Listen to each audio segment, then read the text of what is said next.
এনআরসির সঙ্গে ডিটেনশন ক্যাম্পের কোনো সম্পর্ক নেই। সদ্য গোয়ালপাড়ায় ডিটেনশন ক্যাম্পের জন্য সরকার জায়গা ও টাকা মঞ্জুর করেন। তা নিয়ে জনমনে ভ্রান্ত ধারণার সৃষ্টি হয়েছিল। সম্প্রতি করিমগঞ্জে এক নাগরিক সভায় বনমন্ত্রী পরিমল শুক্লবৈদ্যের জনমনের ভ্রান্ত ধারণা নস্যাৎ করে দিয়ে বলেন, ডিটেনশন ক্যাম্পের সঙ্গে এনআরসির কোনো সম্পর্ক নেই।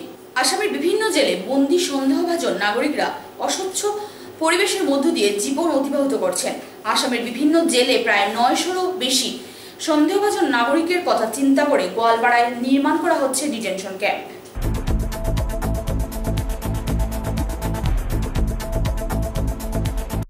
এই ডিটেনশন ক্যাম্পৰ কথাটো এটা ভুল অপপ্ৰচাৰ আগতে হৈছে। ডিটেনশন ক্যাম্পত গোৱালপাৰাত 900মান মানুহ আছে। প্ৰেক্টিকেলি ডিটেনশন ক্যাম্প কওঁতে যেতিয়া ডি ভোটাৰটো আৰম্ভ হৈছিল, ডিটেনশনৰ কথাটো আছিল, আমাৰ চৰকাৰো নাছিল, তেতিয়া ডিটেনশন ক্যাম্পত কি কৰা হৈছিল যে ডি ভোটাৰক লৈ গৈ ইয়াতে জেলত সোমাই দিয়া হৈছিল। এইবিলাক কৰি কৰি প্ৰায় 900 হৈ গ'ল। তেতিয়া হিউমেন ৰাইটছৰ আমাৰ এজন মাননীয় সদস্য আহিছিল, আহি দেখিলে যে তেওঁলোকেতো এনেকুৱা নহয় যে তেওঁলোকতো মানুহ, কাজি তেওঁলোকৰ চাল চলন এজন ক্ৰিমিনেল নিচিনা যাতে হয় এনেকুৱা আমি নাভাবোঁ কেতিয়াও। হয়, চোৰ বা ডাকাইত নহয় তেওঁলোক, কাজেই তেওঁলোকৰ মানৱীয়ভাৱে থকাৰ যে ব্যৱস্থা নাছিল ভালকৈ, সেইকাৰণে তেওঁলোকক শিক্ষাৰ ব্যৱস্থা দিয়া, তেওঁলোকৰ ধৰক স্বাস্থ্যৰ ব্যৱস্থা দিয়া, এটা হাইজেনিক পজিশ্যন যাতে স্বচ্ছ থাকে, গোটেইখিনি মিলাই যাতে আমি ভাল কৰিব পাৰোঁ, সেইকাৰণে কেন্দ্ৰীয় চৰকাৰ এই 900 মানুহৰ কাৰণে ধৰক 90+ এনেকুৱাই হ'ব, এনেকুৱা ক্ৰ'ৰ্ছ সম্ভৱতঃ চেংচন কৰিছে। তেওঁলোকে গোটেইখিনি মানৱীয় ফেচিলিটি দিয়াৰ কাৰণে নতুন কোনো মানুহ এই এনআৰচিৰ কাৰণে ডি ভোটাৰ নহ'ব। এইটো আমাৰ কেন্দ্ৰীয় গৃহমন্ত্ৰীৰ ফালৰ পৰা এই কথা অলৰেডি কোৱা হৈছে। রাষ্ট্রীয় নাগরিকপঞ্জি নিয়ে কংগ্রেসকে তুলোধনা বিজেপির। মঙ্গলবার দলীয় কার্যালয়ে এক সাংবাদিক সম্মেলন করে বিরোধী দলের প্রতি কটাক্ষ মন্তব্য করে শাসক দল বিজেপি। এদিন বিজেপির রাজ্যিক উপসভাপতি বিশ্বরূপ ভট্টাচার্য জানান, করিমগঞ্জের রাষ্ট্রীয় নাগরিকপঞ্জির খসড়া প্রকাশের ফল সন্তোষজনক। এই খসড়া প্রকাশ নিয়ে জেলার শান্তি সম্প্রীতি নষ্ট করার পরিকল্পনা করেছিল কিছু রাজনৈতিক দল, কিন্তু তা ফলপ্রসূ হয়নি। প্রশাসনের কঠোর নিরাপত্তায় সুষ্ঠুভাবে সম্পন্ন হয়েছে খসড়া প্রকাশ। এছাড়া জেলা প্রশাসনের 144 ধারা জারি নিয়ে ঘোর বিরোধিতা করে কংগ্রেস দল। এদিন তিনি পশ্চিমবঙ্গের মুখ্যমন্ত্রী মমতা বন্দ্যোপাধ্যায়ের সমালোচনা করেন। কংগ্রেসী নেতা, মন্ত্রী, এমএলএ প্রাক্তন ওনারা অনর্গল প্রয়াস করেছিলেন যে একটা বিশৃঙ্খল পরিস্থিতি সমগ্র আসামে সৃষ্টি করার জন্য। আসামের শুভবুদ্ধি সম্পন্ন মানুষ তাদের এই চক্রান্তে পা দেননি। আর সেই কারণে তারা যখন এখানে সিআরপি এসছে, এখানে যখন 144 দেওয়া হয়েছে, তারা সেই দিন সর্বদলীয় সভার মধ্যে জেলা উপায়ুক্তকে প্রায় চার্জ করেছিলেন। কিন্তু আমরা রাজনৈতিক প্রতিপক্ষ দল হিসেবে আজকে তাদেরকে জানাতে চাই, তাদের যিনি পুরোধা ছিলেন তরুণ গগৈ, মাননীয় মুখ্যমন্ত্রী আসামের প্রাক্তন, উনি যখন একটি জেলায় এই প্রক্রিয়া শুরু করতে গিয়ে 6 জনের জীবন নিয়েছিলেন, যদি সেটা 33 জেলায় করা হতো তাহলে হয়তো শয়ে শয়ে কংগ্রেসীরা এই দেশের নাগরিককে মৃত্যুর মুখে ঠেলে দিয়ে এই প্রক্রিয়ার কাজ শুরু করতে হতো। আজকে এনআরসি প্রক্রিয়া সম্পন্ন হয়েছে, সাধারণ মানুষের মান সম্মান জীবন বিনষ্ট না করে, ভাতৃঘাতী সংঘাত না করে, ভ্রাতৃত্বতাবোধের মধ্যে দিয়ে এই এনআরসি প্রক্রিয়া আসামে হয়েছে।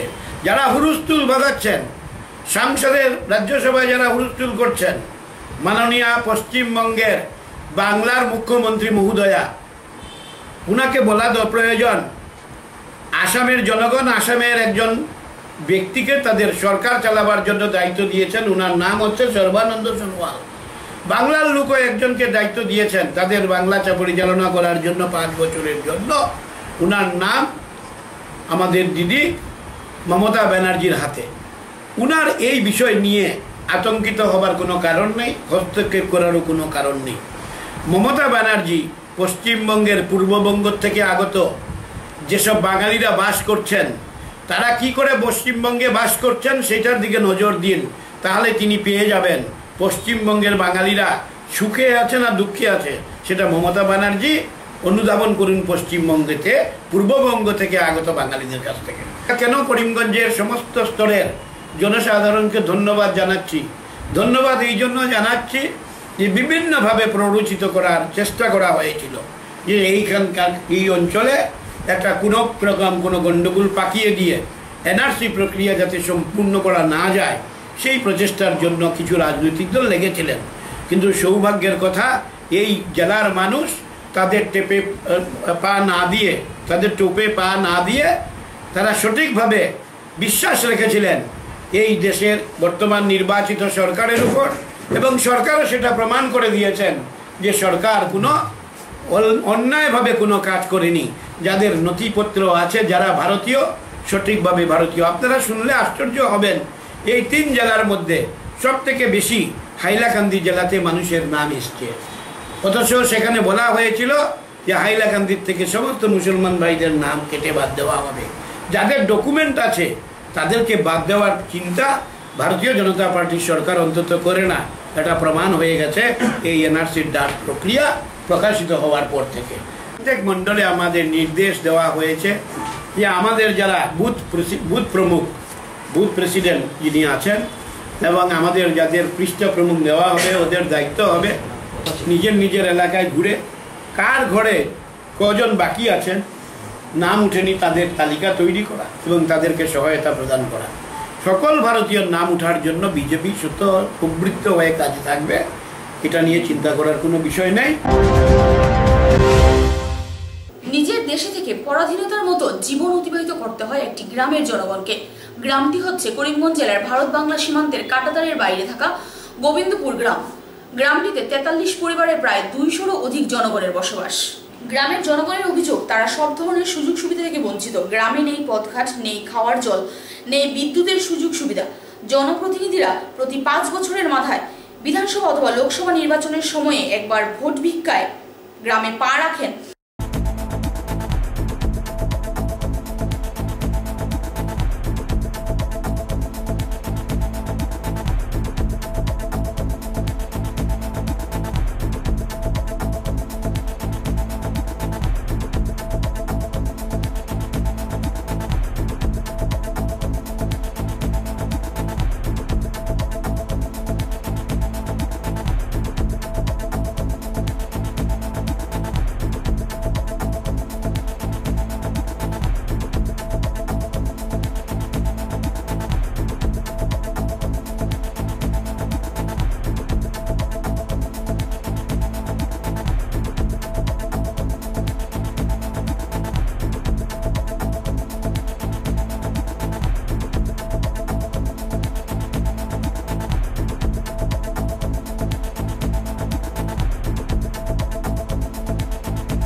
এখানে রাস্তাঘাট নাই, নয়াবাজার থেকে গোবিন্দপুর পর্যন্ত কোনো রাস্তাঘাট নাই।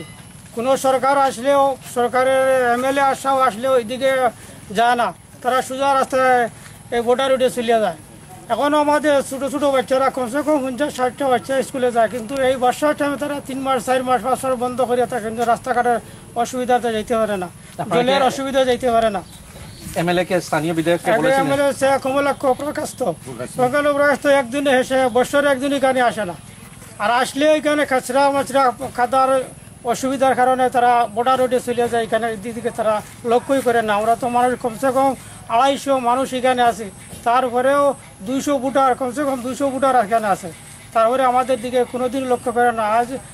আজকে থাকি তো গোবিন্দপুর না, আজ 52 ইংরেজি থাকি এই গোবিন্দপুর গ্রাম আছে এখানে। ভারত স্বাধীন হওয়ার আগ থেকে ব্রিটিশের সময় এই গোবিন্দপুর আছে, কিন্তু এই গোবিন্দপুর গ্রামে আজ পর্যন্ত কোনো বিজলি নাই, কোনো রাস্তা নাই, কোনো স্কুল নাই, কোনো লেফটিন নাই। সরকারে যদিও এই বেলচার স্কুল একটা আছে, এটাও তারা আসে যাও, এটা কোনো খাজার না। আমাদের গ্রামের একটা রাস্তাও নাই, একটা স্কুলও নাই, আমাদের সব দিকে মানে আমরা। আপনার বিধায়কের নাম মনে আছে কি? লাস্ট কবে এসেছিলেন? এটা ওই ইলেকশনের সময় আসছে, আর পরে আর এখানে আসছেন না। কোনো সরকারি আধিকারিক বা বিধায়ক? কোনো সরকারি আধিকারিক কেউ এখানে আসছে না, কেউ আমাদের খবর নিছে না। আমরা সরকারের কাছ থেকে কোনো ফ্যাসিলিটিও আমরা এদিকে মিলে না, বিজলিও মিলে না, কোনো কিছু আমাদের মিলে না। আসা যাওয়া আমাদের লাগে বড় খুব অসুবিধা। সরকার আপনাদেরকে বলেছিল যে এখান থেকে আপনাদের অন্যত্র সরিয়ে নেবে, এ ব্যাপারে কোনো ব্যবস্থা গ্রহণ করা হয়েছিল? সরকার আমাদেরকে বলেছেন আমাদের এখানে সরিয়ে নেওয়ার ব্যবস্থা নাই, এইদিকে আবার এইদিকে কাঁটাতার দেওয়ার জন্য বলেছেন। সেটাও আমরা ঠিক আছে বলছি, ঠিক আছে স্যার কাঁটাতার দিবেন, আপনার কাঁটাতার দিলে তো আমরা নিরাপত্তা হয়ে যাবে। অনেক সময় আমাদের এখানে বাংলাদেশের মানুষ আসলে অসুবিধা করে। বাংলাদেশি মানুষকে আপনাদের অসুবিধা দেয়? এটা আগে দিছে স্যার, কিন্তু এরপরেও মনে করেন কোনো সময় রাত্রে গরু এই সেই চুরি করে নিয়ে যায়। এই তার কাঁটাতারটা হয়ে গেলে আমাদের এই সমস্যাটা দূর হয়ে যায়।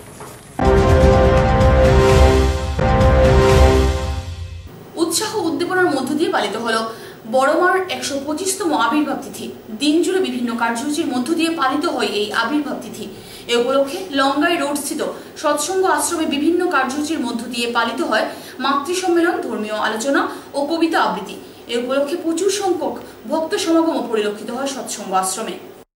পরম পিতা পরম দাতা পরম পুরুষ পরম ত্রাতা, পরম পিতা পরম দাতা পরম পুরুষ পরম ত্রাতা, পরম সুন্দর রাজ ধীরাজ অন্তরে মম নিয়ত রাজ, পরম সুন্দর রাজ ধীরাজ অন্তরে মম নিয়ত রাজ, অধম সন্তানে রাখো চরণে, অধম সন্তানে রাখো চরণে, চির সুন্দর নিখিল ধাতা, পরম পিতা পরম দাতা পরম পুরুষ পরম ত্রাতা।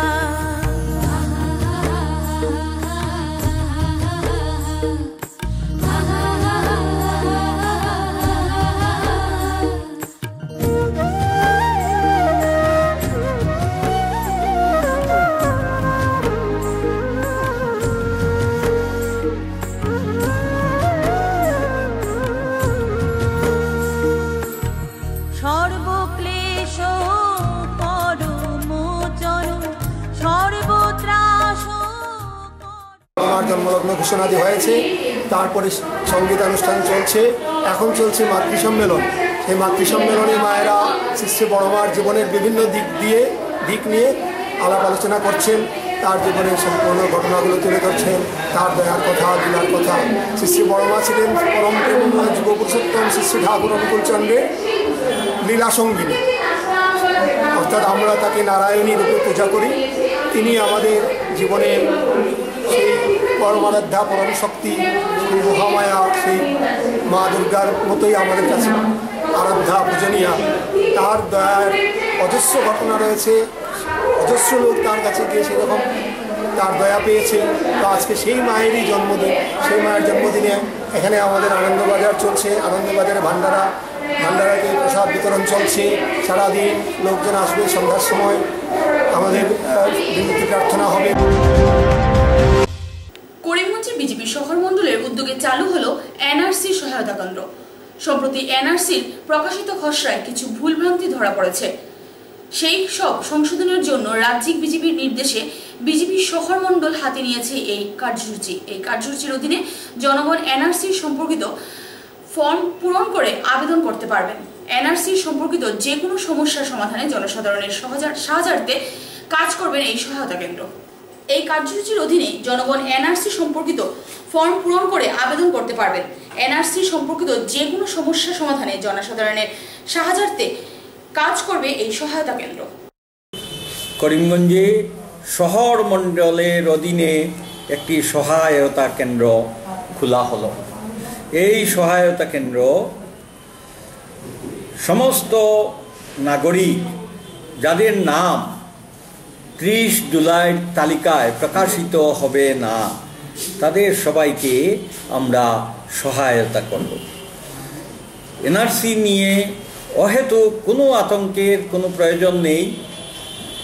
আমি জনসাধারণের উদ্দেশ্যে ঘোষণা করছি যে আসাম সরকার যারা এনআরসিতে নাম থাকবে এবং যাদের নাম থাকবে না তাদের ক্ষেত্রেও উপযুক্ত ব্যবস্থা গ্রহণ করবে। এই মুহূর্তে আসাম সরকার যাদের নাম থাকবে না তাদের আবেদনের একটি সুযোগ করে দিয়েছে। আমাদের বিজেপি অফিসে এসে এই সকল যাদের নাম নেই থাকবে না এনআরসিতে, তারা এসে আমাদের সঙ্গে যোগাযোগ করতে পারবেন। 3 পদ্ধতিতে এই ফর্ম ফিল আপ করা হবে। অনেকের দাবি, অনেকের আপত্তি যে অনেকের নাম থাকা উচিত নয়, আপত্তিও করতে পারবেন। আর যাদের নামের মধ্যে কোনো ভুল আছে তারা সংশোধন পত্র দাখিল করতে পারবেন। জলে ডুবে মর্মান্তিক মৃত্যু হলো এক শিশুর। সোমবার ফকিরাবাজারে সুরাইয়া বেগম নামের এই শিশু কন্যার মৃত্যু ঘটে। তার বয়স 19 মাস। এদিন বিকেলে আরো কয়েকটি শিশুর সাথে আপন মনে খেলছিল সুরাইয়া, কিন্তু খেলতে খেলতেই হঠাৎ বাড়ির সামনে থাকা পুকুরের জলে পড়ে যায় সে। এদিকে বাড়িতে অনেক খোঁজাখুঁজির পর পুকুরের জলে তাকে ভাসতে দেখেন বাড়ির লোকেরা। সাথে সাথে করিমগঞ্জ সরকারি হাসপাতালে নিয়ে এলে চিকিৎসকরা শিশুটিকে মৃত বলে ঘোষণা করেন। মঙ্গলবার হাসপাতালে ময়নাতদন্তের পর ওই শিশুকন্যার মৃতদেহটি পরিবারের কাছে সমঝে দেন হাসপাতাল কর্তৃপক্ষ। সুরাইয়া বেগম কিটা হয়েছে কালকে অনুমানিক সন্ধ্যার আগে আর 5:30 5:30 5:30 সময় মেঘ দিয়ে তারা বাবা আসিল বাইরা বাচ্চাটা গড়তে এবার গড়র দ্বারও ফুসকুর ফুরিয়া মারা যাওয়ার পরে আমরা বাচ্চা তুকাইয়া পাইছি না, গরম বেটি মানুষ আসলা, এরপরে তুকাইয়া পাইছিল ফুরকি ও বাজে সবে তুলিয়া হাইউল্লার করিয়া তুলছেন, তুলিয়া কিছু করছেন করিয়া দেখছেন বেট খাইয়া পাইছে। ও তুলিয়া লইয়া আইসন ডাক্তারের গেছে, আবুল হোসেন ডাক্তারের কাছে লইয়া আইসন, বাপে লইয়া আইসন। ফোন করিয়া আনার পরে এই ডাক্তারের কাছে না বাচ্চা মারা গেছে। ও আবার তেন লইয়া গেছেন বাড়ি মারি বাদ হয়ে গেছে। এরপরে আমরা যোগাযোগ করছিলি টানা বাচ্চা 19 মাসের, কোনো হাঁটতে পারে।